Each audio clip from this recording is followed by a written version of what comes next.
माननीय सतीश पाटील साहेबांना धन्यवाद देते, कारण त्यांनी माझ्यासारख्या वयाने लहान असणाऱ्या मुलीला जिल्हा परिषदेसाठी संधी दिली. आपल्या सर्वांच्या साथीने आशीर्वादाने दिलेल्या संधीचं सोने करेल. तालुक्याचा सर्वांगीण विकास करण्यासाठी मी कटिबद्ध असेल. महिला सक्षमीकरण, आर्थिक साक्षरता, आरोग्य, शिक्षण, पर्यटन, तरुणींच्या संदर्भात कामे असतील असे अनेक विषय घेऊन या माध्यमातून काम करायचे आहे. एक शिक्षित उमेदवार मतदारसंघाचा विकास कसा करू शकतो हे साहेबांच्या मार्गदर्शनातून आम्ही करून दाखवणारच. मंडळी, ही जिल्हा परिषद अत्यंत ऐतिहासिक निवडणूक आहे असे मला वाटते, कारण गेली अनेक वर्ष जिल्हा परिषदसाठी, पंचायत समितीसाठी स्वतःचा हक्काचा उमेदवार नव्हता. या निवडणुकीतून नागरिकांना जिल्हा परिषदसाठी, पंचायत समितीसाठी स्वतःचा हक्काचा माणूस मिळणार आहे. विकासाचा काही वर्षापासून थांबलेला बॅकलॉग भरून काढण्याची संधी या निमित्ताने मिळणार आहे.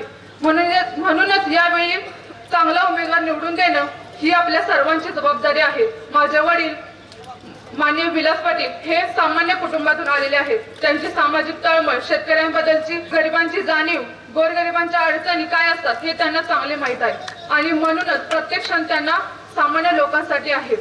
अनेक संस्थांच्या माध्यमातून लोकांच्या सहकार्यातून सहकार तयार झाला. अडल्या आधार माझे वडील झाले.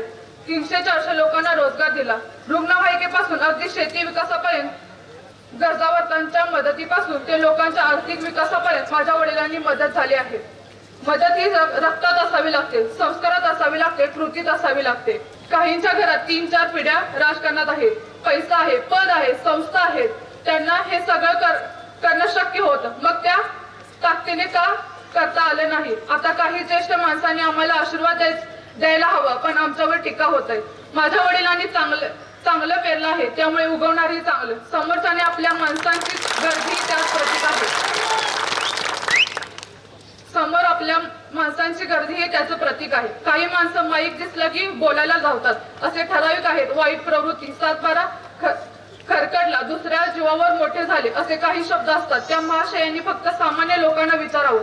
गावागावात ठराविक लोकांनाच नाही तर गावागावातील गरजावंतापर्यंत माझ्या वडिलांनी मदत झाली आहे. कित्येकांच्या घरात भिंतीवर माझ्या वडिलांचे फोटो लावले आहेत. ते सामान्यांसाठी आधारवड आहेत. कोणत्याही सत्ता नसतानाही सतेज पाटलांच्या माध्यमातून या भागातील असंख्य गोरगरिबांचे कामे केले आहेत. या कामाची पोचपावती या तिकिटाच्या रूपाने आम्हाला मिळाली आहे. त्याबद्दल नेतृत्वाचे आभार मानते. राजकारणाच्या माध्यमातून समाजकार्य करायचे आहे. लोकांची इच्छा म्हणून आम्ही इथे आहोत आणि लोकांच्या आशीर्वादाने आम्ही जिंकणार देखील. येत्या 7 तारखेला हात या चिन्हासमोरील बटन दाबून मला विजयी करा, अशी विनंती सर्वांना कर.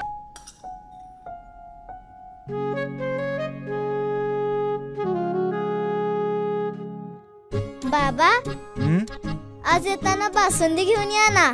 अगं, कालच आपण आईचा वाढदिवस होता म्हणून आणली होती ना. ऐकलं, गोकुळची बासुंदी पुन्हा खावीशी वाटतेय. खरं सांगू, मलाही खावीशी वाटतेय. पुन्हा पुन्हा खावीशी वाटणारी गोकुळ बासुंदी.